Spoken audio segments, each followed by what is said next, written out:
Shalom dan selamat siang Ibu dan teman-teman semua. Terima kasih atas waktu dan kesempatan yang telah diberikan kepada kami kelompok 3 untuk mempresentasikan hasil diskusi kami. Di sini yang menjadi topik pembahasan kami yaitu kebijakan dan proses budget. Baik, sebelum kita masuk pada pembahasan materi, kami akan memperkenalkan diri. Saya sendiri selaku moderator dengan nama Marleni Lende dengan NIM 191901121 dan rekan-rekan saya. Perkenalkan, nama saya Maria Immaculata Nahak dengan NIM 19190122. Perkenalkan, nama saya Alfanti Susani Iri Hamakonda dengan NIM 191901120. Terima kasih. Perkenalkan, nama saya Albinus Yanes Nahak dengan NIM 191901116. Terima kasih. Shalom, nama saya Maria Rosari Alfonso, NIM 191901117. Perkenalkan, nama saya Ivonia Usfinit, NIM 191901118. Perkenalkan, nama saya Elsa Jermin Adu dengan NIM 1919119. Terima kasih.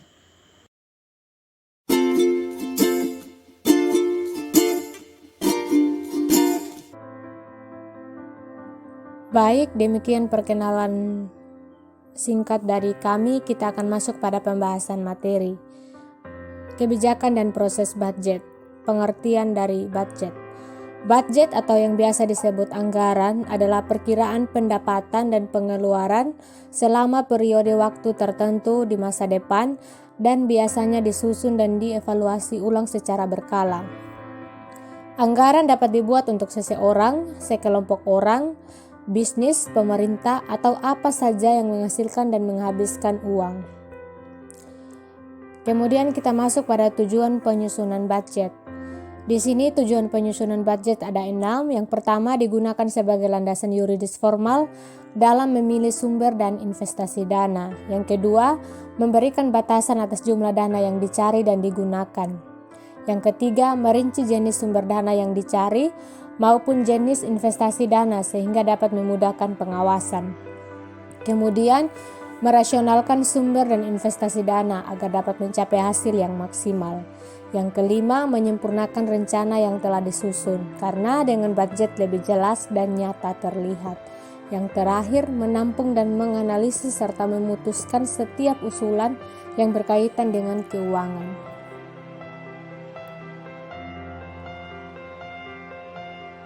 Baik, kita masuk dalam materi yang berikut. Fungsi penyusunan budget, yaitu ada 3 fungsi. Fungsi yang pertama, fungsi perencanaan. Budget merupakan alat perencanaan tertulis, menuntut pemikiran yang teliti dan akan memberikan gambaran yang lebih nyata atau jelas dalam unit dan uang. Fungsi yang kedua, fungsi pelaksanaan. Budget merupakan pedoman dalam pelaksanaan pekerjaan sehingga setiap pekerjaan yang ada dalam kegiatan di perusahaan akan dapat dijalankan secara selaras dalam upaya mencapai tujuan yang telah ditetapkan. Yang ketiga, fungsi pengawasan. Budget berfungsi sebagai alat pengawasan atau controlling yang berarti mengevaluasi, menilai setiap pelaksanaan pekerjaan dengan cara memperbandingkan realisasi dengan rencana budget dan melakukan tindakan perbaikan apabila dipandang perlu apabila terdapat penyimpangan yang merugikan. Baik, kita masuk materi yang berikut lagi, yaitu manfaat penyusunan budget. Ada 4. Yang pertama, memaksa para manajer untuk melakukan perencanaan.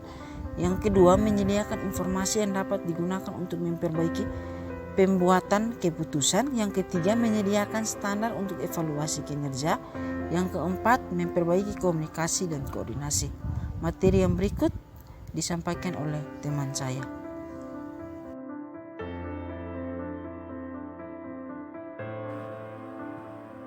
Materi yang berikut adalah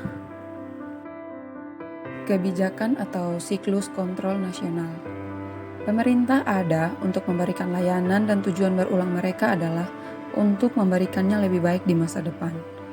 Pendekatan rasional untuk menentukan layanan apa yang harus diberikan, termasuk risiko yang dapat dihitung dan ketidakpastian yang tidak dapat dihitung masa depan. Secara berurutan membuat rencana analitik di muka, menerapkannya, membandingkan hasil sebenarnya terhadap rencana, dan penggunaan pengalaman yang diperoleh untuk memperbaiki rencana masa depan. Pendekatan rasional untuk mengelola organisasi selalu bersaing dengan dan dapat didominasi oleh terus berubah dan sering beralasan ada hoc. Pendekatan sidang dan kesalahan yaitu dengan meratap melalui pendekatan rasional untuk kontrol diterapkan oleh kelompok yang berbeda untuk hal yang berbeda. Materi berikut adalah tahun fisikal dalam bentuk tradisional mereka dan masih dalam bentuk yang paling mendasar. Anggaran memberi otorisasi pengeluaran selama 1 tahun. Karena ini belum tentu tahun kalender, ia memiliki istilah tersendiri yaitu tahun fiskal atau berkaitan dengan publik yang merupakan istilah yang sebagian besar usang untuk uang publik atau lebih umum tahun keuangan atau akuntansi. Untuk organisasi semua jenis, namun di pemerintah seringkali memiliki aspek khusus untuk dan karena itu memiliki kata-kata sendiri, annuality. Dalam bentuknya yang ekstrim, annualis berarti bahwa tahun-tahun keuangan berakhir, semua otorisasi untuk menghabiskan uang terhadap akhir anggaran tersebut dan semua elemen keuangan kontrak pemerintah telah menandatangani ketimbangan termasuk kontrak kerja. Oleh karena itu, misalnya dengan tidak adanya anggaran untuk tahun keuangan berikutnya, pejabat pemerintah dikirim pulang tanpa membayar dan kontraktor harus merehotasiasi kontrak mereka dengan pemerintah. Di sisi lain, anggaran tahunan lebih dekat dengan panduan yang tidak secara langsung memiliki konsekuensi hukum dan mungkin tidak memiliki konsekuensi formal sama sekali. Namun fungsi anuitas di pemerintah tertentu adalah inti dari siklus kontrol adalah tahunan. Tahun fiskal adalah periode setahun yang digunakan perusahaan dan pemerintah untuk pelaporan dan penganggaran keuangan. Tahun fiskal paling sering digunakan untuk keperluan akuntansi untuk menyiapkan laporan keuangan. Sebagai contoh, universitas sering memulai dan mengakhiri tahun fiskal mereka sesuai dengan tahun anggaran. Tahun fiskal penting bagi perusahaan yang diperdagangkan secara publik dan investor mereka, karena itu mencakup pendapatan dan pendapatan yang memungkinkan perbandingan tahun ke tahun.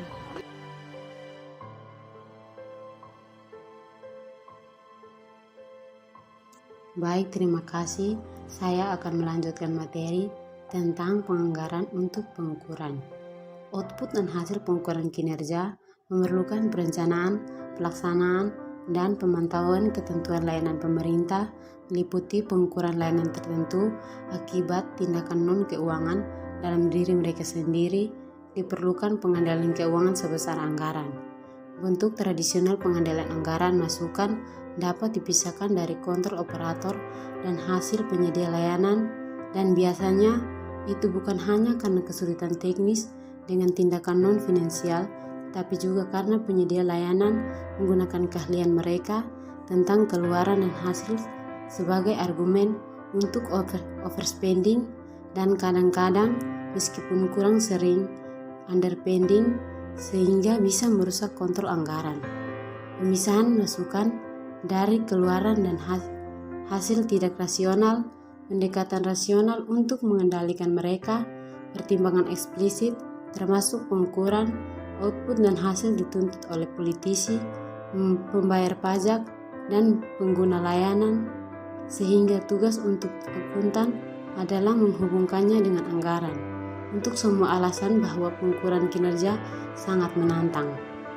Terima kasih. Materi selanjutnya akan dibacakan oleh teman saya. Baik, saya akan melanjutkan materi dari teman saya. Proses budget. Penyusunan anggaran merupakan proses pembuatan rencana kerja untuk jangka waktu 1 tahun yang dinyatakan dalam satuan moneter dan satuan kuantitatif yang lain. Proses penyusunan anggaran manajer pusat pertanggungjawaban berperan serta dalam menyusun usulan anggaran serta mengadakan negosiasi dengan manajer di atasnya yang memberikan peran kepadanya. Budget juga biasanya dimulai ketika manajer menerima perkiraan, manajemen, puncak dan tujuan proyek pemasaran untuk tahun yang akan datang.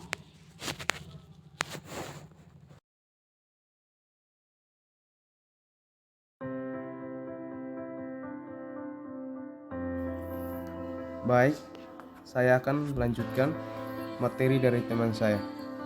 Proses penyusunan penganggaran dapat dilakukan dengan 3 cara, yaitu metode top-down, metode dari atas ke bawah, bottom-up, metode dari bawah ke atas, partisipasi proses penyusunan penganggaran. Top-down manager, puncak penyusunan anggaran untuk organisasi secara keseluruhan, termasuk untuk level.